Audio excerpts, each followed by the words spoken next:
Hi hello this is Shaila welcome back to vibrant. ఎవరినైనా ఏడిపించాలంటే క్షణకాలం సరిపోతుంది, కానీ అదే నవ్వించాలంటే అది అంత ఈజీ కాదు. ఒక్కసారి విన్న జోక్ని మళ్ళీ వింటేనే చాలామందికి నవ్వు రాదు. అలాంటిది తన ఎక్స్ప్రెషన్తో ఏకంగా 4 దశాబ్దాలుగా ప్రేక్షకులకి బ్రహ్మానందం పంచుతున్నారు comedy king Brahmi. Megastar Chiranjeevi నుంచి నేటి తరం హీరోల వరకు ఎంతోమంది చిత్రాల్లో బ్రహ్మానందం ఎన్నో పాత్రల్లో నటించారు, మెప్పించారు, ఒప్పించారు, నవ్వించారు, ఏడిపించారు. అలాంటి బ్రహ్మానందం ఈ మధ్యకాలంలో సినిమాలు తగ్గించారనే విషయం అందరికీ తెలిసిందే. దీనిపై తాజాగా జరిగిన ఓ మూవీ ఈవెంట్లో బ్రహ్మానందం స్పందించారు. దానికి కూడా తనదైన శైలిలోనే చెప్పారు. బాగానే చేస్తున్నాడు, కానీ ఇంతకుముందు చేస్తే వచ్చినంత నవ్వు ఇప్పుడు రావట్లేదు అని గతంలో కొంతమంది కమెడియన్స్ గురించి అనడం మనం విన్నాం. అలా నా గురించి అనుకోకూడదు. అలాగే మరొకటి వయసు. మన వయసును కూడా దృష్టిలో పెట్టుకోవాలి. ఇంతకుముందు చేసినంత యాక్టివ్గా నేను చేయలేకపోతున్నా అనే విషయం కూడా నాకు తెలుసు.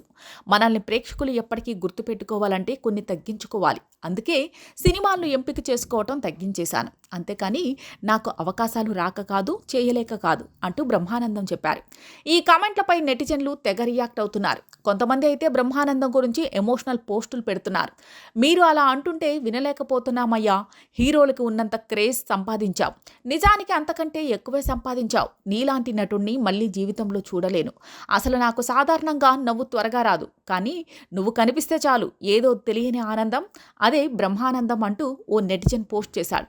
దీనికి బ్రహ్మానందం చేసిన కొన్ని పాత్రలకు సంబంధించిన విజువల్స్ యాడ్ చేసి ఓ ఎమోషనల్ వీడియోలా ఎడిట్ చేశాడు. ఈ వీడియో సోషల్ మీడియాలో వైరల్ అవుతుంది. నిజానికి చాలామంది కామెడీ చేయాలంటే కష్టాలు పడుతుంటారు, కానీ బ్రహ్మానందం కనిపిస్తే చాలు, అదే వారికి బ్రహ్మికి తేడా. అయితే కామెడీ అనే మాటకి బ్రహ్మానందాన్ని చాలామంది దర్శకులు కట్టేశారు అని ఆయనలోని నటుడిని పూర్తిగా ఉపయోగించుకోలేకపోయారు. అందుకే రంగమార్తాండ చిత్రంలో బ్రహ్మానందం చేసిన సిరీస్ రోల్ చూసి చాలామంది నేటితరం ప్రేక్షకులు అవాక్కయ్యారు. కానీ ఇక్కడ అర్థం చేసుకోవాల్సిన విషయం ఏంటంటే, నవ్వించే వారికి ఏడిపించడం వెన్నతో పెట్టిన విద్య. అందుకే బ్రహ్మానందం గొప్ప కమెడియన్ అనే కంటే గొప్ప నటుడు అనాల్సిందే.